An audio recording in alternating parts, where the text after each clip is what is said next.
So today I'm going to talk about the Religious Freedom Restoration Act and why this act led me to take what I think is one of the most important risks that I've taken in my personal, professional life, at least within the last 3 to 4 years. So to give you a background on the situation, the Religious Freedom Restoration Act is also known as Senate Bill 101. Basically, it's a law that would stop the government from compelling people or organizations to do things that they object to based on religious grounds. So, for example, catering to a gay wedding, or providing library services to a gay couple.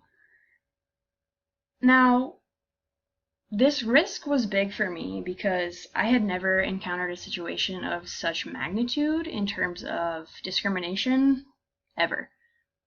So my decision was to go to a protest, and I had several options that day.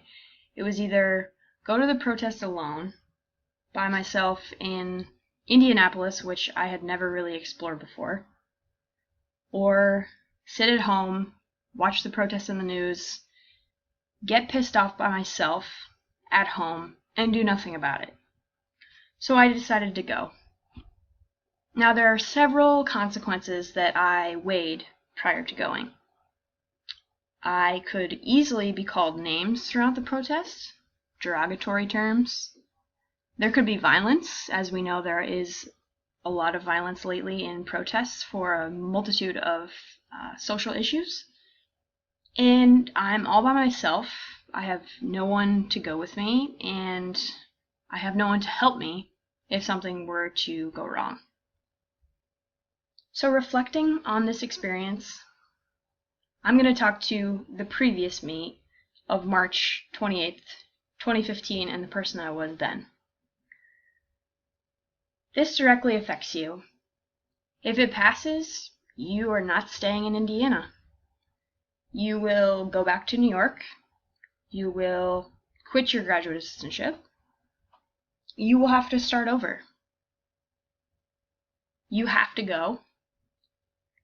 You can't just sit and watch the news and be passive like would be easier. You have no choice but to advocate for yourself, for your patients, and this will be the beginning of something really, really great. Now, reflecting back on my consequence of going, this was a newspaper clipping in the Indianapolis Star after the protest. Now, the protest was thousands and thousands of people from Indiana, the Midwest, the North, the Northeast, the Northwest. I met people from all over our country, and this was the front page in the newspaper of the Indianapolis Star. Fix this now. Extend protected status to gays, lesbians. Religious Freedom Restoration Act and new protections can coexist. So, reflecting back on my consequence, I feel like I made change. I helped fix this now, and I'm proud of the risk I took.